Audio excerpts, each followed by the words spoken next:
Licence please. जी।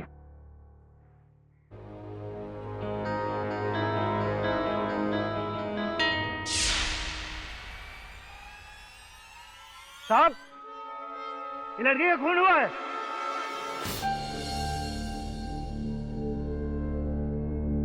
आपके पिताजी की 8 मिस कॉल्स हैं सर। इतने सालों बाद वो कॉल कर रहे हैं। I hope everything is okay.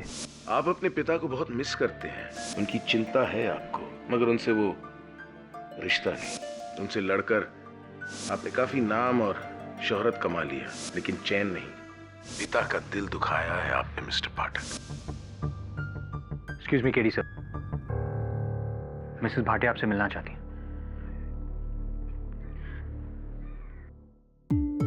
मेरी बेटी सोनिया का खून हो गया और उसका इल्जाम मेरे दामाद सूरज पर लगा।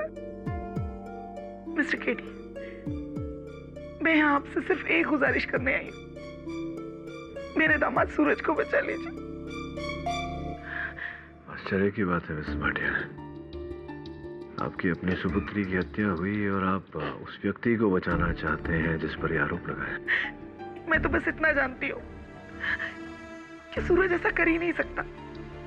उस सोनिया से बहुत बहुत प्यार करता था। प्लीज मिस्टर केडी, प्लीज हमारी मदद कीजिए।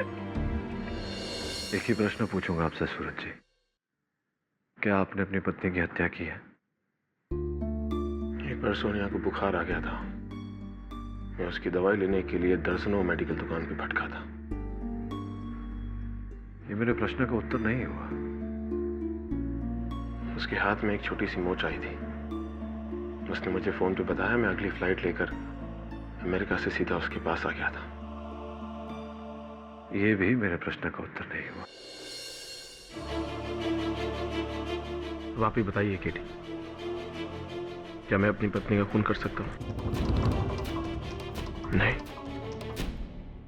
योर ऑनर, आज का ये जो केस है इसे हम एक किंडरगार्टन केस भी कह सकते हैं, यानी कि बच्चों वाला केस, जहां पर मिस्टर सूरज कोचर अपनी बीवी सोनिया के साथ अपने घर से गाड़ी में निकले, फिर एक सुनसान सी जगह देखकर उन्होंने चाकू निकाला और उसका गला काट दिया,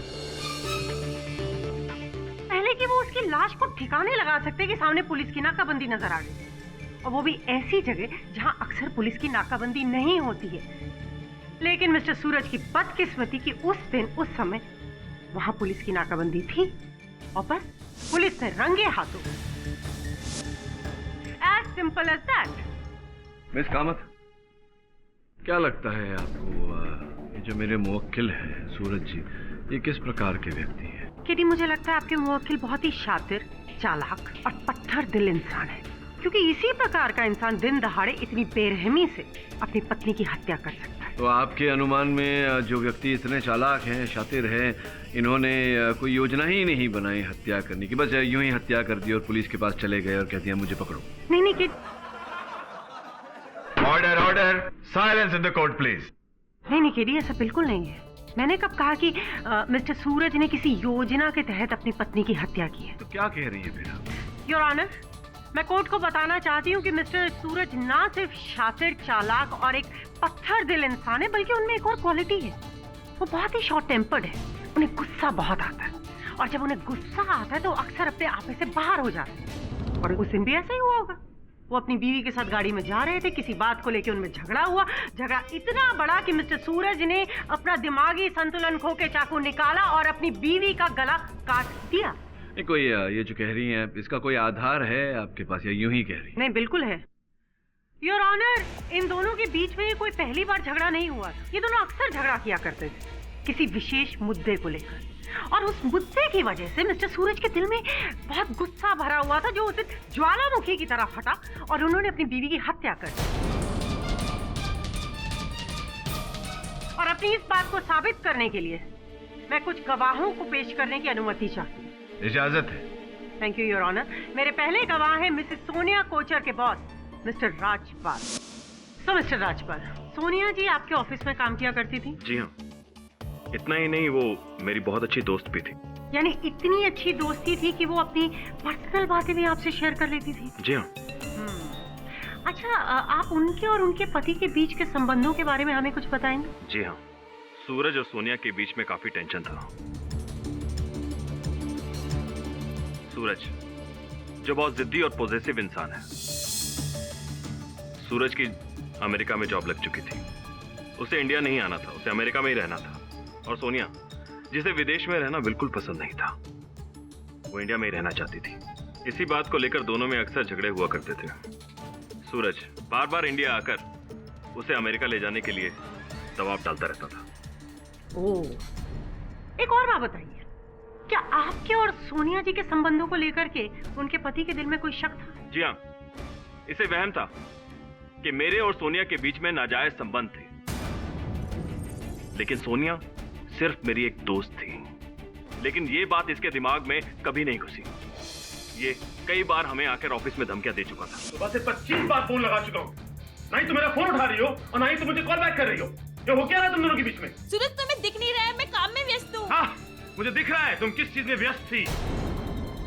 मुझे नहीं मालूम तुम दोनों के बीच में क्या चल रहा है, लेकिन तुम दोनों ने मिलकर मेरी जिंदगी बर्बाद कर दी है। देखो सूरज, तुम गलत समझ रहे हो। बिल्कुल गलत नहीं समझ रहा हूं मैं। देख लूंगा तुम दोनों को, सचमुच। अरे लेकिन तो इससे साबित होता है कि मिस्टर सूरज बहुत ही हिंसक प्रवृत्ति के इंसान है ना? क्या विटनेस केडी? राजपाल साहब, ये बहुत घनिष्ठ मित्र थे आप सोनिया जी के। तो एक पत्नी को अपने पति का साथ देना चाहिए और सोनिया जी को अपने पति सूरज के साथ अमेरिका चले जाना चाहिए था, वहीं रहना चाहिए था। ऐसी सलाह आपने कभी दी नहीं अपने मित्र सोनिया?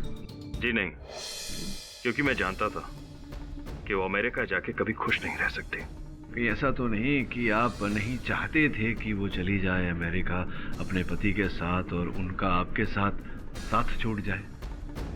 जी नहीं, मैंने सोनिया को कभी भी सूरज के साथ जाने के लिए नहीं रोका। अच्छा, no further questions your honour. जज साहब, मेरा नाम दिवाकर चौधरी है। मैं सूरज कोचर का रिश्तेदार हूँ और इनके बंगले की देखभाल करता हूँ। यानी आप उनके बंगलों के केयरटेकर हैं? जी हाँ, लेकिन सूरज ने कभी भी मुझे अपना नौकर नहीं समझा। हमेशा बड़े भाई वाली इज्जत दी है और मैं भी छोटा भाई मानता हूँ इसे। अच्छा दिवाकर साहब, एक बात बताइए, क्या आप इन दोनों के साथ उसी बंगले में रहते हैं? जी, सूरज जब अमेरिका में होते हैं तो मैं बंगले की देखभाल करता हूँ और सोनिया जी अपनी माँ के पास जाकर रहती हैं। लेकिन जब सूरज अमेरिका से इंडिया आते हैं तो सोनिया जी भी यहाँ आकर इनके साथ बंगले में रहने लगती हैं। दिवाकर साहब, क्या आपने इन दोनों के बीच में कभी कोई झगड़ा होते हुए देखा? जज साहब, किस पति पत्नी में झगड़ा नहीं होता है? मेरे प्रश्न का उत्तर प्रश्न में मत दीजिए, साफ साफ जवाब दीजिए। क्या आपने सोनिया और सूरज के बीच में कभी कोई झगड़ा होते हुए देखा है?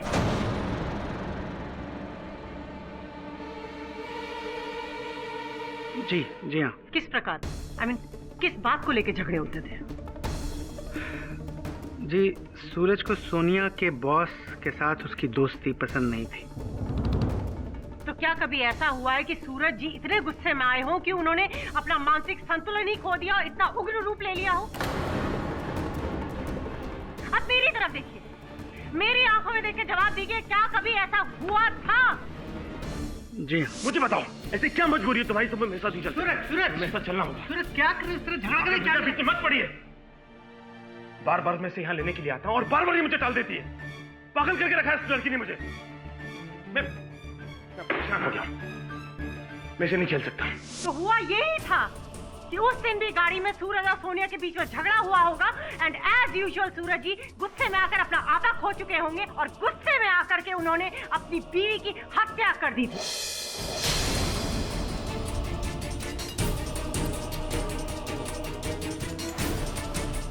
ऐसा ही हुआ था ना सूरज जी कि उस दिन आपने अपना मानसिक संतुलन खो दिया था?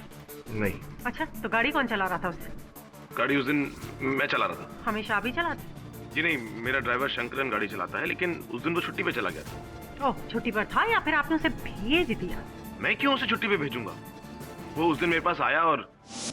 हाँ शंकर, क्या हुआ? साहब, वो मेरा घर से फोन आया मेरे को अभी, तो मेरा भाई को बहुत चोट लगा था, एक्सीडेंट हुआ था उसका। अच्छा, तो मेरे को जाना पड़ेगा घर अभी। ठीक है, तुम जाओ। सब चाबी। हाँ ठीक है। Thank you. क्या लगना? Thank you sir. तो इसका मतलब ये है कि उस दिन गाड़ी में सिर्फ आप और आपकी बीवी अकेले थे। तो किसी बात को लेकर आपस में आप लोगों में कोई झगड़ा हुआ? बोलिए, किसी बात को लेकर झगड़ा हुआ? जी हुआ था। तो किस बात पर? योर ऑनर, पिछली रात को ही मेरी और सोनिया के बीच सुलह हो गई थी।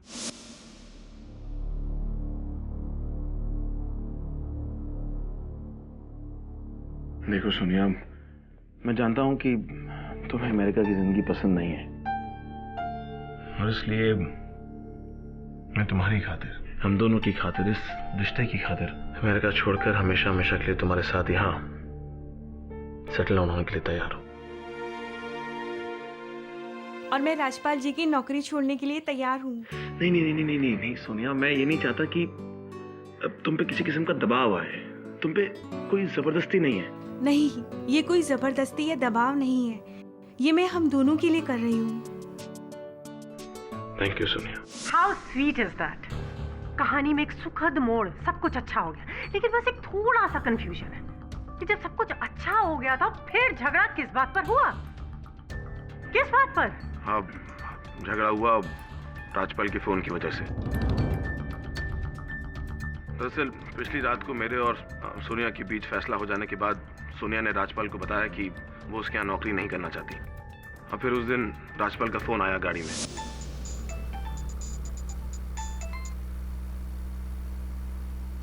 हेलो सोनिया, मुझे तुमसे जरूरी बात करनी है। सोनिया, मुझे कैंसर डिटेक्ट हुआ है। क्या कह रहे हो मिस्टर राजपाल? देखो, 6 महीने के लिए मुझे ट्रीटमेंट के लिए हॉस्पिटल में रहना पड़ेगा, और 6 महीने तक मैं अपनी कंपनी को नहीं संभाल सकता हूँ। Please help me. तो सोनिया जी राजपाल जी की बात मान गई? नहीं, उस वक्त तो नहीं मानी, सोचने के लिए थोड़ा वक्त मांग लिया, लेकिन बाद में इसी बात को लेकर मेरे और सोनिया के बीच में झगड़ा हुआ। तुम्हें सिर्फ राजपाल की चिंता है, हमारी चिंता नहीं, हमारी मैरिड लाइफ की चिंता नहीं, मेरी चिंता नहीं। राजपाल जी बीमार हैं, उनको ऐसी हालत में छोड़ भी तो नहीं सकते। सिर्फ 6 महीने की तो बात है, तुम समझते क्यों नहीं हो सूरज? मैं क्या कर दूं? जिस जुबान पे सूरज सूरज सूरज नाम होना चाहिए था, उस जुबान पे राजपाल राजपाल राजपाल नाम है। ये क्या बकवास कर रहे हो तुम? मैं बकवास कर रहा हूँ। मैं बकवास कर रहा हूँ।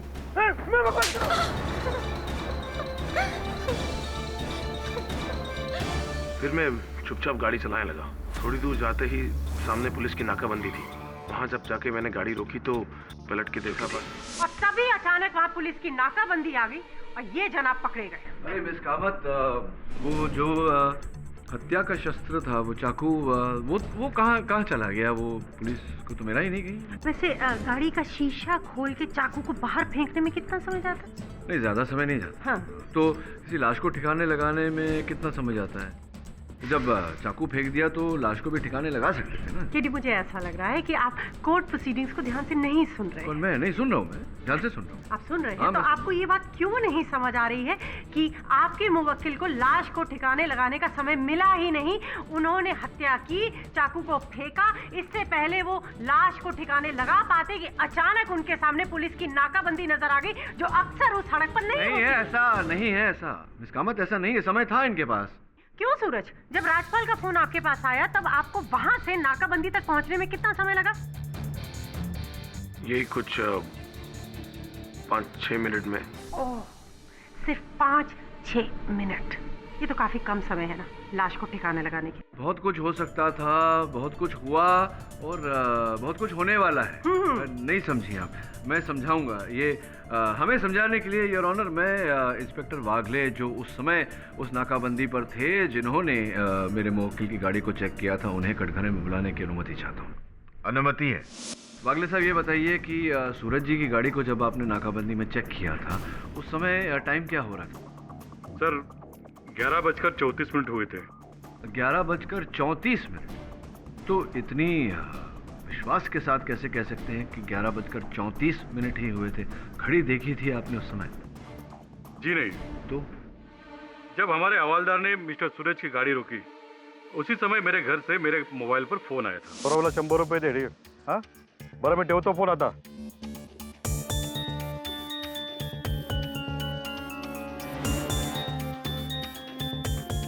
Licence please. बाद में रिपोर्ट लिखते वक्त मैंने मोबाइल के टाइम को ही नोट कर लिया था। धन्यवाद वागले साहब, बैठिए। योर ऑनर, मिसेस सोनिया की सेल फोन की जो सूची है उसके अनुसार राजपाल जी का फोन उन्हें 11:11 पर आया था। अगर हम ये मान लें कि 2-3 मिनट वार्तालाप हुई उनके बीच, उसके बाद सूरज जी और सोनिया जी के बीच ये झगड़ा शुरू हुआ और फिर इन्होंने इनकी हत्या की। फिर भी योर ऑनर 11:34 पर नाकाबंदी तक पहुंचने से पहले काफी समय था सूरज जी के पास। रियली केडी, तुम इन सब बातों से साबित क्या करना चाहते हो? योर ऑनर, मैं ये समझाने का प्रयास कर रहा हूं कि 20 मिनट का वो जो अंतराल था उसमें काफी समय था सूरज जी के पास। ये कुछ भी कर सकते थे, कुछ भी हो सकता था। एक और बात योर ऑनर, अहम बात, फोरेंसिक रिपोर्ट के अनुसार मिसेस सोनिया के गले पर जो चाकू के निशान का कोण था वो योर ऑनर दाईं ओर से बाईं ओर की तरफ। ये होता है कि हत्यारे ने एक हाथ बाईं ओर से किया, जबकि सूरज जी तो दाहिनी ओर पर बैठे थे गाड़ी में। पर यह भी तो हो सकता है कि सूरज ने गाड़ी रोकी हो, गाड़ी से बाहर निकला हो, फिर खिड़की से वार किया। योर ऑनर, अगर ऐसा किया होता तो ये शव को, मिस सोनिया के शव को गाड़ी से बाहर निकालकर फेंक भी सकते थे। और सर्वोच्च योर ऑनर कि वो हत्या शस्त्र चाकू पुलिस को ना गाड़ी के अंदर मिला ना बाहर कहीं मिला, वो गायब ही है योर ऑनर, उसको कोई अता पता नहीं। ये कई बातें हैं योर ऑनर जिनसे कई प्रश्न खड़े होते हैं जिनका उत्तर हमारे पास इस समय नहीं है, ना ही मेरे मुवक्किल सूरज हमें कुछ बता पा रहे हैं। अधिक जांच पड़ताल के लिए मैं अदालत से समय की मांग करता हूँ। ठीक है मिस्टर पाठक, यह अदालत आपको 2 दिन का समय देती है। The court is adjourned. अरे क्या बताऊं, क्या बताऊं? सब कुछ जो मालूम था सब कुछ बता दिया मैंने आपको। देखिए सूरज जी, अगर आप मेरी सहायता नहीं करेंगे तो अदालत में मैं आपकी सहायता नहीं कर पाऊंगा। हाँ, तुम मत कीजिए मेरी सहायता। जब आपको मेरी बात पे यकीन ही नहीं है तो आपसे बात करके फायदा क्या? आप जाइए यहां से।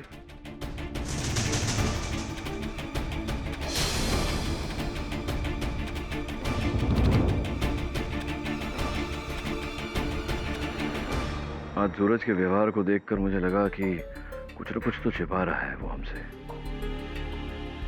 तो एक काम कर वरुण, उसके घर जा, छानबीन कर। मुझे पूरा विश्वास है कि वहीं से कोई ना कोई सूत्र मिलेगा।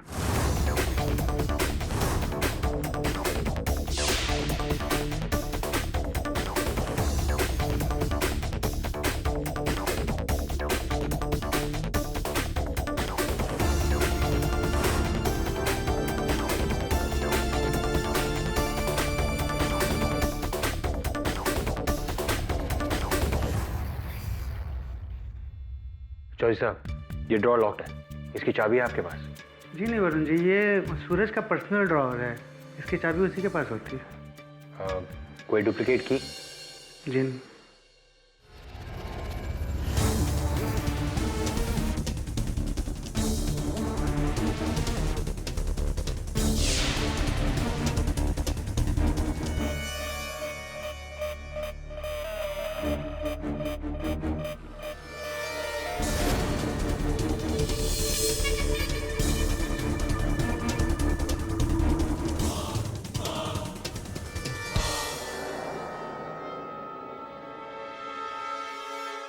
अच्छा, सूरज मनोचिकित्सक के पास जा रहा है। हाँ, ऐसा संदेह तो था मुझे पहले। क्या नाम बताया? Doctor Shanbhag sir. अच्छा, bye sir. Thank you.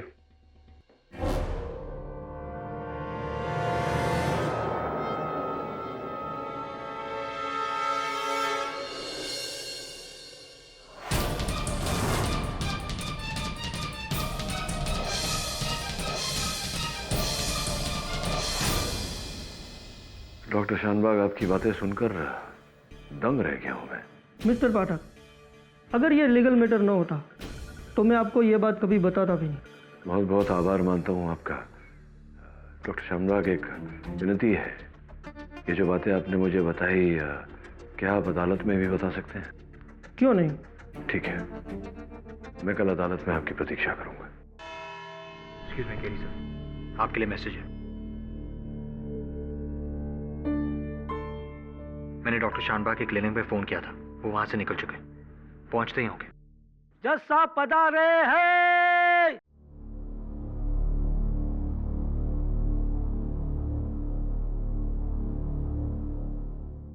Mister पाठक, आप अपनी कार्रवाई शुरू कर सकते हैं। योर ऑनर, मैं आज अदालत में एक बहुत अहम गवाह प्रस्तुत करने वाला था। दुर्भाग्यवश वो इस समय अदालत में उपस्थित नहीं हो पाए। ठीक है, यह अदालत आपको 10 मिनट का समय देती है। उम्मीद करता हूं कि तब तक आपके गवाह कोर्ट में उपस्थित हो जाएंगे।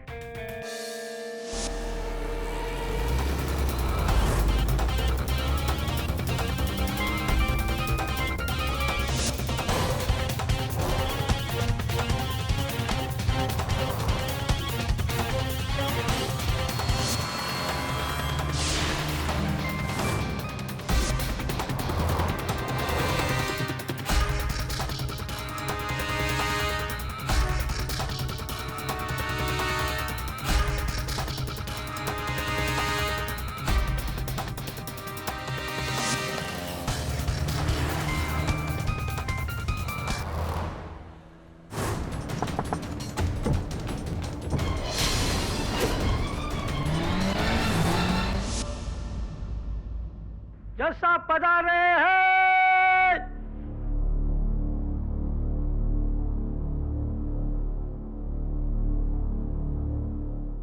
मिस्टर पाठक, आप अपनी कार्रवाई शुरू कर सकते हैं। क्षमा चाहता हूं योर ऑनर, जिस गवाह को मैं अदालत के सामने प्रस्तुत करना चाह रहा था वो काफी समय पहले अपने दफ्तर से निकले थे, किंतु किसी कारणवश अब तक पहुंच नहीं पाए।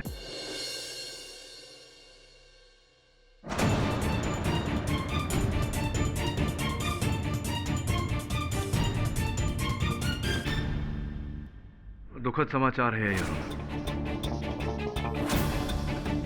मेरे गवाह जो अपने दफ्तर से अदालत आने के लिए निकले थे, रास्ते में किसी ने उन्हें गोली मारकर उनकी हत्या कर दी।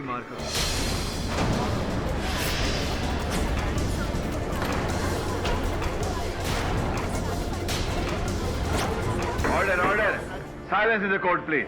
मिस्टर पाठक, ये बहुत ही दुर्भाग्यपूर्ण खबर है, पर आपका ये गवाह था कौन?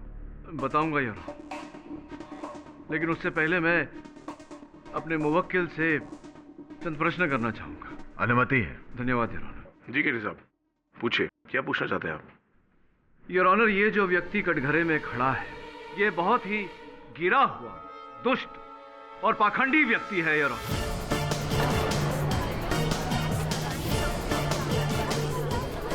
केडी, ये क्या बोल रहे हो? योर ऑनर, इस केस के प्रारंभ से ये हम सब से झूठ पे झूठ बोलता आ रहा है। नहीं ऑनर, झूठ बोला है तुमने, हम सब से बेवकूफ बनाया है तुमने हम सबको। सूरज, मैंने कुछ बोलो हाँ या नहीं? नहीं, मैंने झूठ नहीं बोला। डॉक्टर शानबाग कौन है? डॉक्टर शानबाग? क्या ये सच नहीं है कि तुम पूरी तरह से अपना मानसिक संतुलन खो बैठे हो और डॉक्टर शानबाग तुम्हारी चिकित्सा कर रहे थे? केडी, ये क्या बोल रहे हो? यही सच है, और आवेश में आकर तुमने अपनी पत्नी की हत्या की और हम सबसे झूठ बोला। नहीं, तुम ही ने किया है ये सब। मैंने नहीं किया ऐसे। तुम ही ने किया है। मैं अपने करियर में कोई केस नहीं हारा क्योंकि हमेशा सत्य की खोज की है मैंने। तुमने मुझे झूठ के रास्ते पे चला है सूरज, तुम्हारी वजह से मेरे करियर पे दाग लगेगा। तुमने झूठ क्यों बोला मुझसे? नहीं बोला। क्यों नहीं बताया कि तुम मानसिक संतुलन खो बैठे हो? Order order, silence in the court please.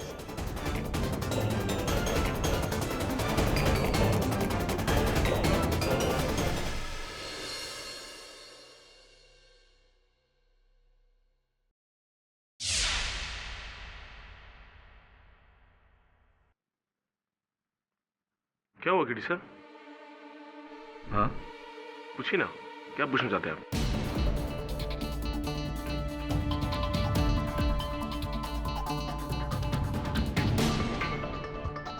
याद नहीं है ना तुम्हें कुछ सूरज? क्या याद नहीं है? आप कुछ पूछना चाहते थे, पूछिए ना। हाँ नहीं, वो तो है, लेकिन कुछ ही क्षण के पहले यहाँ जो हुआ, जो घटना घटी, स्मरण नहीं हो रहा है। याद नहीं आ रहा? नहीं, क्या हुआ था यहाँ? मुझे कुछ याद नहीं है। मिस्टर पाठक, ये सब क्या हो रहा है? योर ऑनर, इस केस का ये एक रहस्य है जो मैं अदालत के सामने लाने का प्रयास कर रहा था। क्षमा चाहता हूँ योर ऑनर, परिस्थिति से हार कर मुझे अदालत में ये नाटक करना पड़ा। वास्तव में सूरज को एक मानसिक बीमारी है। डॉक्टर शानबाग इस बीमारी की चिकित्सा कर रहे थे। योर ऑनर, इस बीमारी में मरीज के मस्तिष्क पर किसी प्रकार का भी दबाव या जोर या झटका लगे तो मस्तिष्क सुन्न हो जाता है योर ऑनर, और जो घटना घटी है उसकी स्मृति, उसकी मेमोरी शेष नहीं रहती। ऐसा ही अभी अभी अदालत में हुआ योर ऑनर। मेरे सूरज को धमकाने और डराने के बाद ये इतना क्रोध में आ गए, इनका मस्तिष्क सुन्न हो गया योर ऑनर कि कुछ क्षण बाद ही इन्हें वो घटना याद नहीं रही। योर ऑनर, मेरे काबिल दोस्तों इस तरह बिहेव कर रहे हैं जैसे वो खुद एक बहुत बड़े साइकियाट्रिस्ट हो। योर ऑनर, मैं मनोचिकित्सक नहीं हूँ, लेकिन डॉक्टर शानबाग मेरे गवाह, जिन्हें मैं अदालत में प्रस्तुत करने वाला था, वो इस विषय में विशेषज्ञ है। सूरज की बीमारी की चिकित्सा भी वही कर रहे थे। दुर्भाग्य की बात है कि वो अदालत में आए, हमें इस बारे में बताएं उससे पहले ही उन्हें गोली मारकर अदालत में आने से रोक दिया गया। अब ऐसी परिस्थिति में इस तमाशे की सहायता लेने के अतिरिक्त मेरे पास और कोई चारा नहीं था यार, इसीलिए मैंने जो किया वो किया। एक और बात, सूरज ने संभवतः बीमारी की बात हमसे इस कारण छिपाई क्योंकि ये नहीं चाहते थे कि अमेरिका में जो इनकी नौकरी लगी है उस पर इस बात का कोई असर पड़ेगा। चलो मान लिया कि सूरज को किसी किस्म की मानसिक बीमारी है, पर इन सब से आपको या आपके मुवक्किल को फायदा क्या?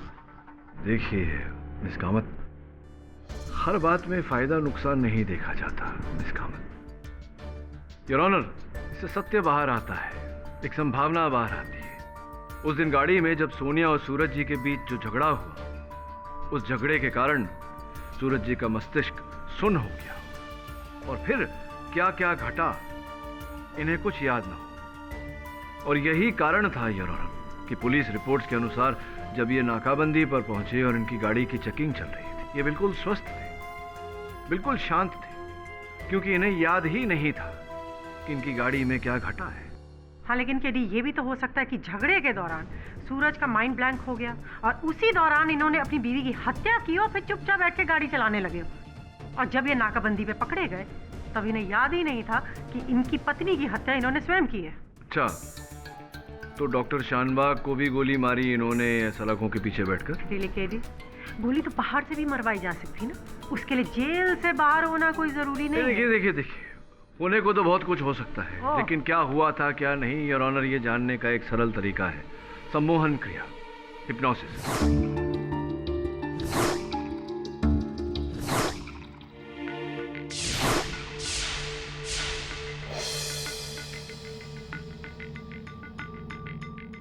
अब आप अपनी आंखें बंद कर लीजिए। आप सो रहे हैं, गहरी नींद सो रहे हैं। आपकी आंखें बहुत भारी हो रही हैं। आप सो चुके हैं। क्या आपको मेरी आवाज सुनाई दे रही है? जी डॉक्टर। जिस दिन आपकी पत्नी की हत्या हुई थी, उस दिन गाड़ी में क्या हुआ था?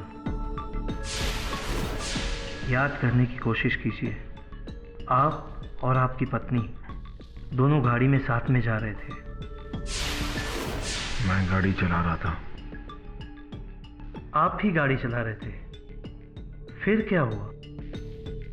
फिर अचानक सोनिया का फोन बजा। किसका फोन आया था? राजपाल का फोन था।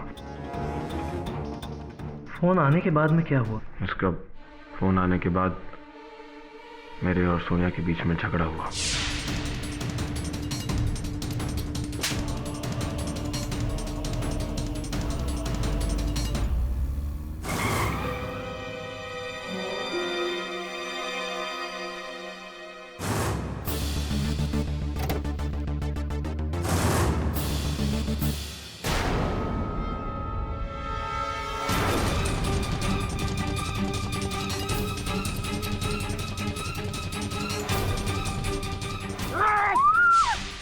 बैठ जा नहीं तो जान से मार दूंगा। सूरज जा गाड़ी में बैठ।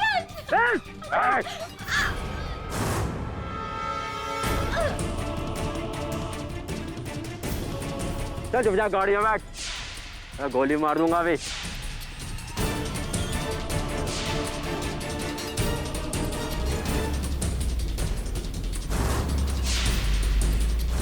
और फिर मैंने देखा एक हवलदार मेरी गाड़ी को रोकने का इशारा दिखा रहा है और फिर मैंने अपनी गाड़ी रोक दी। मिस्टर सूरज, आप जाग रहे हैं। 3, 2, 1।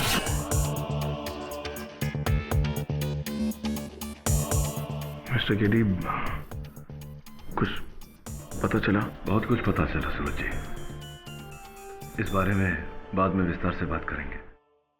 पहले ये बताइए कि आपकी पत्नी आपके साथ में उस दिन थी, तो क्या उनके साथ कोई हैंडबैग, लेडीज पर्स इत्यादि कुछ था उनके साथ? हाँ, उस बैग में उसकी ज्वेलरी थी। और आपके अनुमान में मूल्य क्या था ज्वेलरी का? ये तकरीबन 19-20 लाख रुपए की। हम बैंक जा रहे थे वो ज्वेलरी रखने लॉकर में। अगर ये ज्वेलरी चोरी हुई है तो कोई इसे बेचने का प्रयास अवश्य करेगा।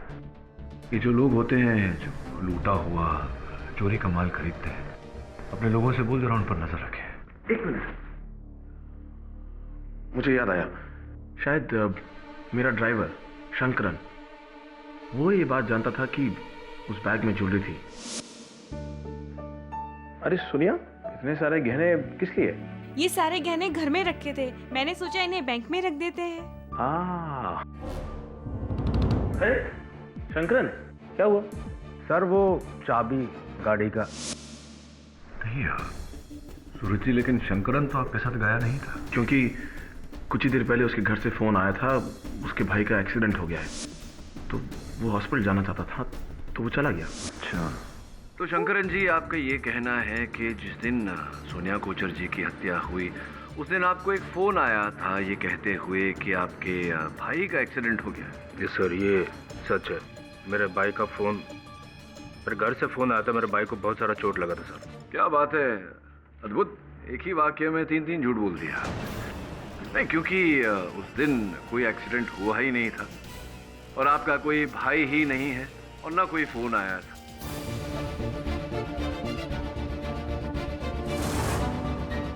योर ऑनर, जब हमने शंकरन जी के अतीत की जांच की तो ये पाया कि ये अपने माँ बाप के इकलौते संतान हैं। इनके दूरभाष की सूची निकलवाई तो ये पता चला कि उस दिन उस समय पर इन्हें ऐसा कोई कॉल नहीं आया था। सत्य तो ये है शंकरन जी कि आपको जब पता चला कि सूरज जी अपनी पत्नी सोनिया जी सहित वो बहुमूल्य जेवर लेकर जाने वाले हैं तो लालच पैदा हुआ आपके मन में। आपने बहाना बनाया फोन कॉल का, छुट्टी ली। बाद में रास्ते में साथी के साथ मिलकर आपने इन दोनों पर आक्रमण किया, सोनिया जी की हत्या की और वो जेवर इत्यादि लेकर के आप फरार हो गए। सर, मैं कोई हत्या नहीं किया, मैं किसी का कूद नहीं किया सर। नहीं की तो आप कहाँ थे उस दिन? झूठ क्यों बोला? क्या कर रहे थे उस समय?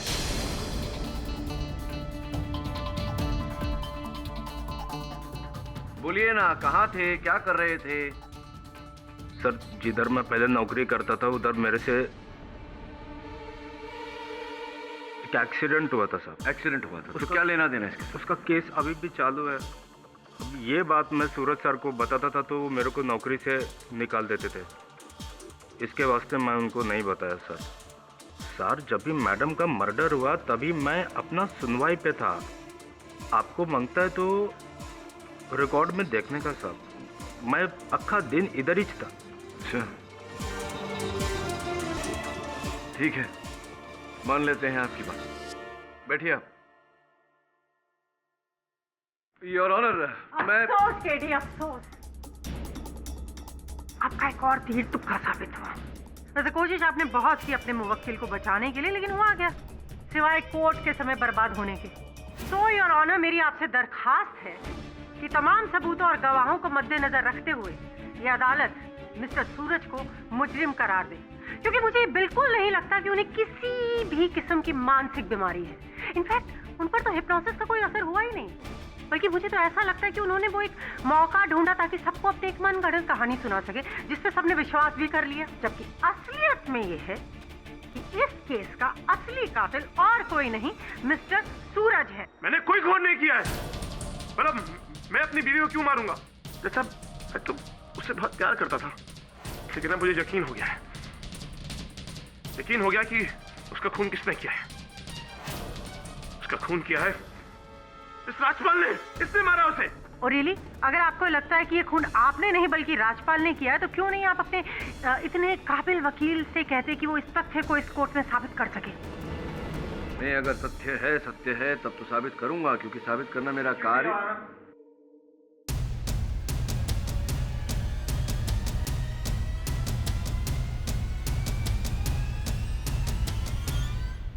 मिस कामत, कहानी में ट्विस्ट है। अब मैं साबित करना तो मेरा कार्य है, लेकिन यहाँ साबित करने की कोई आवश्यकता नहीं है, क्योंकि योर ऑनर मैं जान गया हूँ कि राजपाल जी वास्तविकता में हत्यारे नहीं हैं। ये उनकी मेडिकल रिपोर्ट्स हैं, जिनके अनुसार वास्तविकता में उन्हें कर्क रोग है। अगर शंकरन भी खूनी नहीं है और राजपाल भी खूनी नहीं है और आपके कहने के हिसाब से सूरज भी खूनी नहीं है, then who could be the killer? Who could it be? कहीं आपको मुझ पर शक तो नहीं हो रहा? अब ये तो सोचने वाली बात कर दी आपने। योर ऑनर, इस समय हत्यारा मेरे सामने खड़ा है। KD please, I am just kidding. हाँ नहीं, आप नहीं, हटिए ना, वो रखेंगे।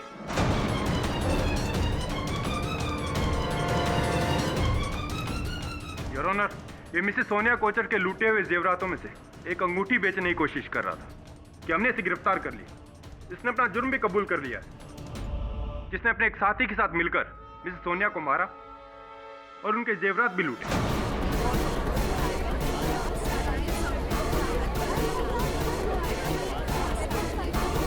सर, सदानंद नाम है मेरा। सोनिया जी की हत्या क्यों की आपने? किसी ने पैसे दिए थे साहब। अच्छा, किसी ने करवाया? सही है काम। किसने दिए थे पैसे? पता नहीं साहब, कभी देखा नहीं उसको, हमेशा वो फोन पे ही बात किया करता था। तो ये जो फोन करता था आपको व्यक्ति, वो एक ही नंबर से फोन करता था? किस नंबर से फोन करता था वो? केडी, वो नंबर पता लग गया है तेरा, उसका भी।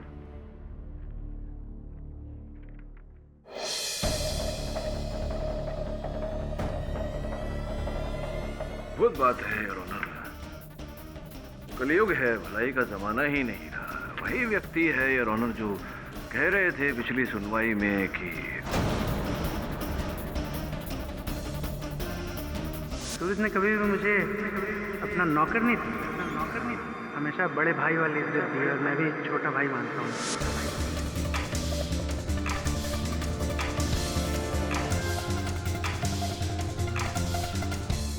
दिवाकर जी, कृपया बताइए अदालत को, क्यों मारा आपने सोनिया जी को?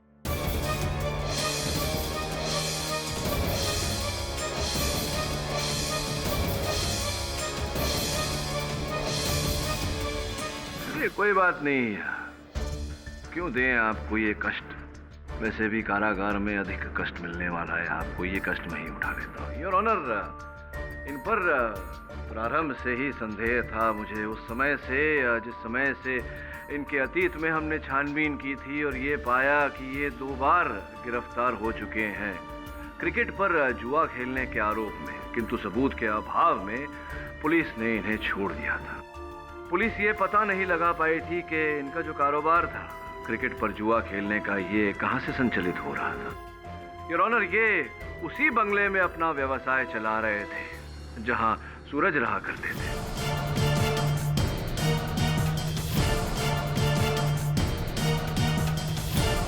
सूरज जी की अनुपस्थिति में सोनिया जी अपनी माता जी के यहाँ चली जाती थी और ये बिना किसी अड़चन के अपना कारोबार चला रहे थे। और जब दिवाकर साहब को यह पता चला कि सूरज जी ने अपनी पत्नी को खुश रखने के लिए भारत में ही रहने का निर्णय लिया है, तब इन्हें अपना ये करोड़ों का कारोबार डूबता हुआ दिखाई पड़ा। तभी इन्होंने निर्णय लिया सोनिया जी की हत्या करने का और उसके आरोप में उनके पति सूरज जी को फंसाने का, ताकि जो बंगला इनका जिसके केयरटेकर थे आप, रखवाले, पूरी तरह से आपका कब्जा उस बंगले पर हो जाए और आप अपना ये गंदा जुए का व्यवसाय बिना किसी अड़चन के चलाते रहे। ठीक कह रहा हूं मैं? ठीक कह रहा हूं या नहीं?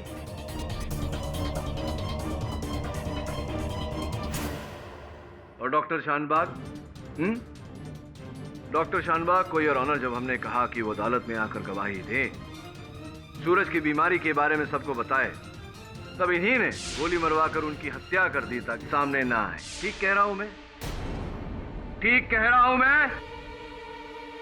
योर ऑनर, ये आदमी इतना चालाक है कि इसने सोनिया जी के जेवर तो लूट लिए ताकि हत्या को एक चोरी का भी रूप दिया जाए, किंतु वो जेवर बाजार में बिकने न दिए, क्योंकि ये जानते थे कि जेवरों द्वारा कभी न कभी पुलिस इन तक पहुंच ही जाएगी। इनका दुर्भाग्य और हमारा सौभाग्य योर ऑनर कि सदानंद की लालच इन पर भारी पड़ गई।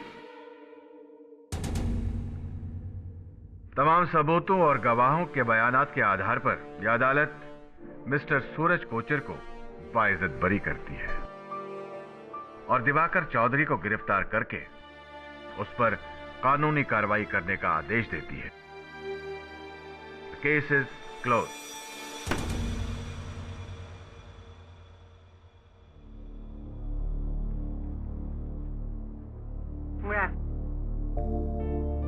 See you next time.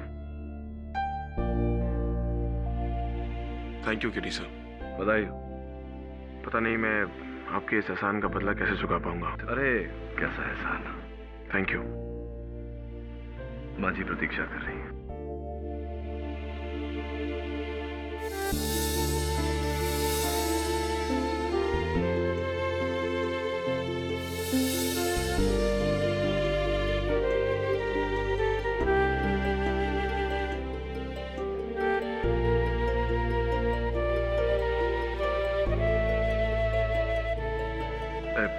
पूर्ण मैंने फोन दे रहा।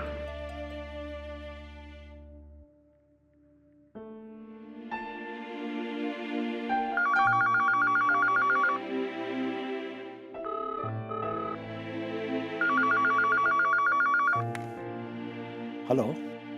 आप बाबूलाल माँ जी हैं क्या? जी वो मंदिर गई हुई है, शाम को 6 बजे के बाद आएगी। कुछ कहना है क्या उनको? नहीं यार, कह देना कि मेरा फोन आया था।